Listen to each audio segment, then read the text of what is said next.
तो गाइस आज का एक्सपेरिमेंट कुछ इस तरीके से है कि यहाँ पे हम प्रिसिपिटेशन रिएक्शन पढ़ेंगे। तो गाइस आप शुरू से पढ़ रहे हैं प्रिसिपिटेशन, लेकिन क्या होता है ये प्रिसिपिटेशन, चलिए हम आपको बताते हैं। देखिए यहाँ पे प्रिसिपिटेशन एक ऐसा टाइप ऑफ रिएक्शन होता है जो आपका पानी में या कोई सॉल्यूशन में आपका इनसोल्यूबल होता है, वो घुलता नहीं है, वो प्रिसिपिटेट के फॉर्म में नीचे में वो सेटल डाउन बैठ जाता है। तो उसी टाइप का रिएक्शन हम यहाँ पे करने वाले हैं। तो यहाँ पे हम रिएक्शन दो केमिकल के बीच में हम यहाँ पे रिएक्शन करेंगे। एक आपका यहाँ पे ये है आपका कॉपर सल्फेट और यहाँ पे इस डब्बा में है यहाँ पे आपका कास्टिक सोडा। इस कास्टिक सोडा और कॉपर सल्फेट को जब हम मिलाएंगे इस दोनों सॉल्यूशन को, तो यहाँ पे हम देखेंगे क्या ये दोनों सॉल्यूशन को मिलाने के बाद यहाँ पे क्या प्रिसिपिटेट का फॉर्मेशन कर रहे हैं क्या।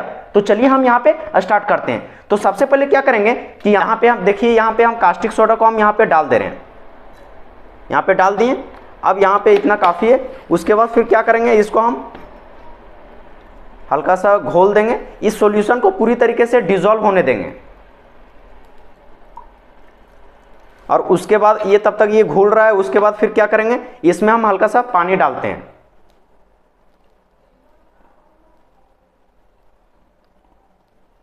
ये इतना काफी है। उसके बाद फिर स्ट्रॉपर लगा के इसको हम हल्का सा सेक करेंगे।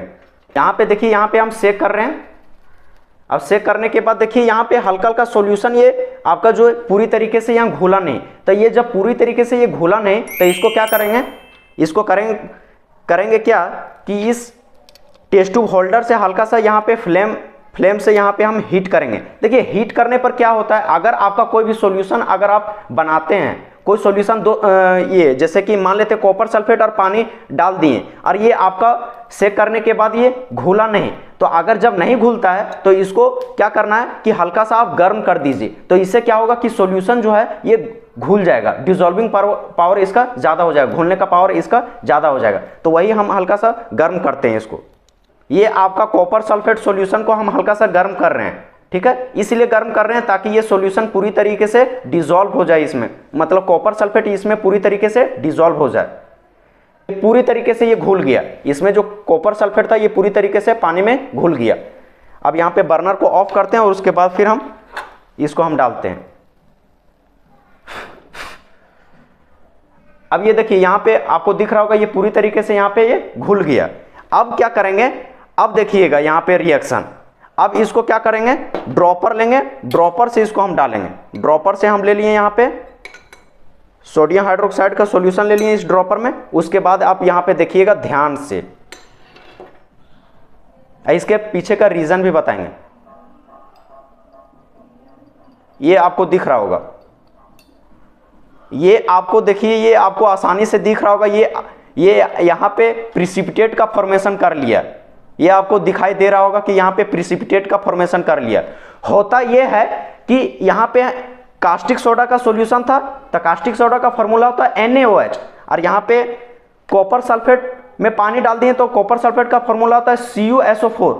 तो यहाँ पे होता यह है कि ये दोनों में जब कास्टिक सोडा का सॉल्यूशन में मतलब NaOH सॉल्यूशन और आपका कॉपर सल्फेट सॉल्यूशन दोनों जब रिएक्शन करता है तो यहाँ पे सोडियम सल्फेट देता है और यहाँ पे कॉपर हाइड्रोक्साइड देता है। तो ये आपका यहाँ पे जो मडी टाइप में, ये आपका ब्लू टाइप में जो यहाँ पे आपका प्राप्त हुआ, ये कॉपर हाइड्रोक्साइड प्राप्त हुआ, ये सॉलिड फॉर्म में। ये ब्लू टाइप में आपको जो यहाँ पे दिख रहा है ये आपका कॉपर हाइड्रोक्साइड हुआ वो प्राप्त। ये कॉपर हाइड्रोक्साइड ही ये यहाँ पे प्रिसिपिटेट का फॉर्मेशन किया, ये अवक्षेप का फॉर्मेशन किया, ठीक है। तो ये यहाँ पे इस टाइप ऑफ रिएक्शन को यहाँ पे कहते हैं हम प्रिसिपिटेशन रिएक्शन।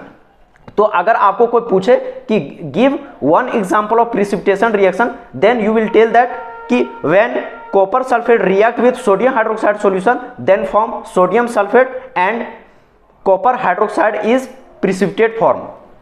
और यहाँ पे डबल डिस्प्लेसमेंट रिएक्शन भी हुआ। डबल डिस्प्लेसमेंट रिएक्शन समझिएगा कि मतलब देखिए सोडियम जो है ये कन्वर्ट हो जा रहा है सल्फेट में, तो सोडियम सल्फेट प्राप्त हुआ, और यहाँ पे हाइड्रोक्साइड आयन जो था और उधर कॉपर आयन जो था, तो यहाँ पे कॉपर हाइड्रोक्साइड बना दिया। तो मतलब यहाँ पे दो बार डिस्प्लेसमेंट हुआ। तो इसी टाइप ऑफ रिएक्शन को कहते हैं यहाँ पे डबल डिस्प्लेसमेंट हुआ, मतलब डिस्प्लेस जो हुआ यहाँ पे आयन का जो डिस्प्लेसमेंट हुआ वो दो बार हुआ। तो इसलिए इस टाइप ऑफ रिएक्शन को कहते हैं डबल डिस्प्लेसमेंट रिएक्शन। तो गाइज ये आपको आई थिंक समझ में आ गया होगा कि यहाँ पे प्रिसिपिटेशन रिएक्शन किसको कहते हैं। ये प्रिसिपिटेशन रिएक्शन, ये दोनों में जो रिएक्शन किए हैं ये आपका डबल डिस्प्लेसमेंट रिएक्शन ही कहलाएगा। अगर कोई आपको पूछे कि ये दोनों में जो आप रिएक्शन किए वो किस टाइप ऑफ रिएक्शन को शो करता है, तो आप ध्यान दीजिएगा ये आपका डबल डिस्प्लेसमेंट रिएक्शन को शो करता है। तो गाइज अगर इससे रिलेटेड आपको कोई भी जानकारी चाहिए तो हमारे डिस्क्रिप्शन में पूरी तरीके से डिटेल में लिखा हुआ है, वहां से आप पढ़ सकते हैं। और हमारे चैनल को आप प्लीज आप सब्सक्राइब कर दीजिए और शेयर कर दीजिए। तब तक के लिए आप स्वस्थ रहिएगा, सुरक्षित रहिएगा। मिलते हैं अगले वीडियो में।